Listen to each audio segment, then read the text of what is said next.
Hello, it's Greg Grizzled and Guide, and we're back. We hope you're having a happy day wherever you're listening to this audio content from. As always, we'd like to thank you for your continued support of Greg Grizzled and Guide, social media and writing efforts. Thank you, thank you, thank you. This is episode 010 of the Greg Grizzled and Guide, definitely not a podcast show. A light and fluffy look at social media, Japan, Japanese food, expat issues, and life in general. As always, your retweets of this and all the wonderful, wonderful, wonderful content that we tweet and retweet out on Craig Hoffman 11 on Twitter is appreciated. Thank you in advance for your help in getting the good word out about Grey, Grizzled, and Gaijin. Today we talk about winning, no place for second place, and drive to your dreams. That's a lot to cover in 5 minutes, so we should get to it. I was reading an article in my local hometown newspaper talking about the high school graduation. I'm an alumni of the same school. I say it every year, but I'm astonished that there were 7 valedictorians, the top students in the class. And I say it every year on my Facebook, and people disagree, but I believe there should be 1 valedictorian. There is 1 winner. In fact, that school will have speeches all the way down to the 8th place student. I don't live my life, and especially if you've followed me for any length of time on Twitter, my blog, to be second place in anything. I don't wake up trying to do that, and I hope you don't either. It doesn't mean that I don't lose. In fact, I lose a lot. I fail a lot. But my drive is to be number 1 in whatever I set out to do. And I think a lot of people settle for less than that or lower their goals in a way to cushion or soften the blow of real life. I write books. They got destroyed by a couple of trolls. Didn't bother me at all. My goal was never to write an average book. My goal was either to write the best book or the worst book ever written. And if you read those reviews, that's mission accomplished, sadly enough. And I go about my blog the same way.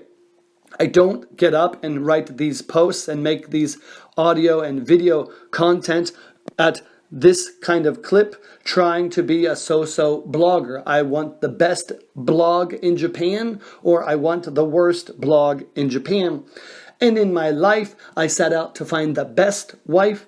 I set out to find the best job, and I find myself seeking daily to be the best person that I can be. And I do that humbly by believing every morning that I'm at the bottom. And I do the simple things again and again and again, whether that's in my real life, getting up, going to my job, social media, tweeting, creating content, engaging with people again and again and again. I realize that I'm not talented enough nor special enough to do something amazing, but I am certainly enough to do the little things over and over again. And as they say, the devil is in the details. I think a lot of expats here miss that. They reach for these grand dreams. I want to start my own English school. I want to start my own online business. I want to be a fantastic author and writer. And many of them self-publish, for example, and there's nothing wrong with that. But at the same time, you don't back that up with any kind of social media. I see people with podcasts who produce fairly high quality work, but they do nothing on social media. And what that is, that's a hamburger without a bun. And that leaves them kind of always grasping at a dream that's just out of reach. If they put as much effort into the content creation as they should be putting into the marketing, they would have a legitimate chance of growing a following and increasing their influence on social media. The same thing in life. I see people turning down the little work. I have people, foreigners around me who, if it's small eikaiwa work, that's English classes, forget it. You're never getting them to work. But what you realize is the little work bundled together becomes a significant amount of money and a chance to improve their lots in life. I didn't build and get what I have here in Japan and in life by winning some grand lottery.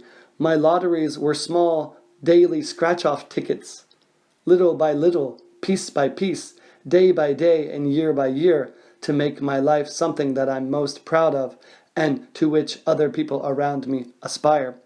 You have to be willing to do a little more to be more. Don't settle for second. Reach for the prize, but make sure your effort is always first class. That's it, and have a great day.